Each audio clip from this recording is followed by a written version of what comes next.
Selang berapa menit berita peti viral, lagi menjelaskan ada 5 unit alat merek Sani dan pemilik alat selain hak jawab juga menanggapi konfirmasi. Kuantan Singingi, Riau, dimensitv.news.com.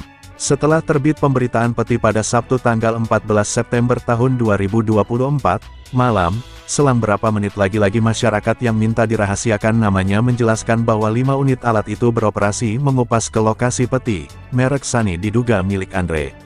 Lokasinya ada 3 unit di Sungai Paku dan 2 unit di KPA Petai, Singingi Hilir, Kuantan Singingi, Riau. Setelah berita viral pada malamnya dan melalui konfirmasi awak media, kemudian pagi ini Senin tanggal 15 September tahun 2024, Andre memberi tanggapan dan menggunakan hak jawab berupa koreksi dan petunjuk. Mohon maaf Pak, tadi malam saya sudah tidur. Saya mau mengkonfirmasi dan ingin menggunakan hak jawab saya terkait berita yang Bapak buat, tulisnya Andre. Terkait peti di Singingi Hilir, saya tidak tahu Pak masalah tersebut karena itu bukan kapasitas saya. Dan terkait peti milik saya tegaskan di sini tidak pernah mempunyai peti, dan terkait alat berat yang Bapak beritakan, pastikan dulu alatnya milik siapa karena setiap alat yang bermain kadang mengatasnamakan saya. Jadi saya mohon kepada Bapak untuk menggunakan hak koreksi Bapak atas pemberitaan yang Bapak buat, terima kasih, sambungnya. Awak media pun menanggapi, baik dan terima kasih kembali Pak Andre atas tanggapan dan koreksinya walau kami punya hak tolak tapi karena saya lihat penyampaian Bapak, hormat dan bahkan memberikan masukan untuk lebih ditelusuri, terima kasih banyak Pak atas petunjuknya. Kemudian, setelah terbit berita yang dimaksud, kembali narasumber menelpon saya dengan menjelaskan, di Sungai Paku diduga ada 3 unit beroperasi dan ada 2 unit alat yang beroperasi untuk mengupas ke lokasi tambang emas, merek Sani warna kuning semua, dan kelima alat tersebut diduga milik Pak Andre, mohon tanggapan ya Pak. Tanggapan Andre, siap dan terima kasih, terkait alat berat. Saya hanya menjalankan 2 unit saja, bukan 5 unit, dan 2 unit saya rentalkan kepada siapa saja yang ingin merental. Dan apabila membutuhkan unit alat berat, bisa rental kepada kami, sekalian promo ya Pak, ujarnya. Biasanya orang perental menggunakan unit untuk beberapa pekerjaan dan tidak saya sarankan untuk pekerjaan peti, lanjutnya. Dan kebanyakan perental hanya bilang untuk pembukaan lahan atau staking, dan apabila perental menggunakan tidak sesuai prosedur yang berlaku, itu di luar tanggung jawab kami dan kami limpahkan kepada perental segala resikonya, dan pada saat ini yang saya tahu alat yang saya rentalkan memang bekerja staking, ucapnya Andre. Berita dimaksud yang sempat viral sebagai berikut, Kapolsek Singingi Hilir diduga main mata dengan para aktivitas peti di wilayahnya. Sampai dengan hari ini Sabtu tanggal 14 September tahun 2024, awak media ini masih berlangsung mendapat pernyataan masyarakat setempat dengan maraknya penambang emas tanpa izin peti di wilayah hukum Polsek Singingi Hilir. Laporan dari masyarakat setempat mengatakan, di KPA Petai ini dan Sungai Paku banyak jumlah aktivitas peti, selain itu sering masuk alat berat untuk mengupasnya, milik diduga Andre dan beliau pun punya rakit juga, ungkap masyarakat yang minta dirahasiakan namanya. Iya Bang. Jika di sini tidak rahasia lagi aktivitas tambang emas tapi mengapa hanya sepihak yang diberitakan salah satu media barusan?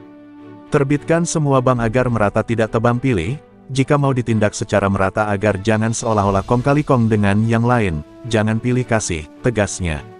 Lanjutnya, sementara pemilik alat berat itu ada rakitnya juga, bos-bos itulah yang harus dinaikkan berita ke media dan kirim nanti ya Bang kalau sudah diterbitkan, tutupnya. Awak media melakukan konfirmasi kepada Asusanto Kapolsek Singingi Hilir melalui nomor WA miliknya walau sudah centang 2 tidak dibalas dan ditelepon tidak diangkat jangankan mau menelpon balik. Ada apa dengan Pak Kapolsek? Apalagi sebelumnya sering awak media ini mengkonfirmasi kepada beliau tentang aktivitas peti ini di wilayahnya, namun tidak membuahkan hasil. Seolah-olah diduga main mata dengan para pelaku peti atau dugaan kong kali kong. Selain itu, masih hari yang sama Sabtu tanggal 14 September tahun 2024, juga awak media ini mengkonfirmasi melalui nomor milik yang dimaksud Andre namun masih belum mendapatkan tanggapan apapun. Hingga berita ini diterbitkan, melalui konfirmasinya awak media masih menunggu tanggapan, dan berusaha melakukan upaya konfirmasi kepada pihak-pihak berurusan ataupun ke tingkat lainnya, aparat penegak hukum APH. Sebagaimana diketahui, pertambangan adalah faktor pemanfaatan sumber daya alam minerba yang dapat meningkatkan pertumbuhan ekonomi nasional dan daerah. Namun idealnya aktivitas pertambangan harus menerapkan prinsip penambangan yang baik dan benar sebab ada lingkungan yang harus dijaga supaya meminimalisir kerusakan. Untuk itu penambangan harus memiliki izin sesuai standarisasi pengelolaan limbah. Apabila aktivitas pertambangan beroperasi tanpa izin tentunya dapat merusak lingkungan karena tidak memiliki standar yang diterapkan. Tidak hanya itu, pada tahap eksplorasi tetapi jika melakukan kegiatan operasi produksi, hal tersebut telah diterapkan tindak pidananya pada pasal 160-161.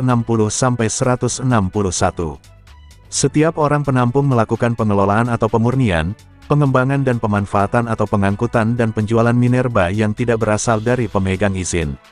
Sedangkan pada Undang-Undang Nomor 4 Tahun 2009 tentang perubahan Undang-Undang Nomor 3 Tahun 2020 tentang pertambangan mineral dan batu bara, sesuai pada pasal 158 berbunyi, setiap orang yang melakukan usaha penambangan tanpa izin, IUP, IPR atau IUPK sebagaimana dimaksud dalam pasal 37-40 ayat 3.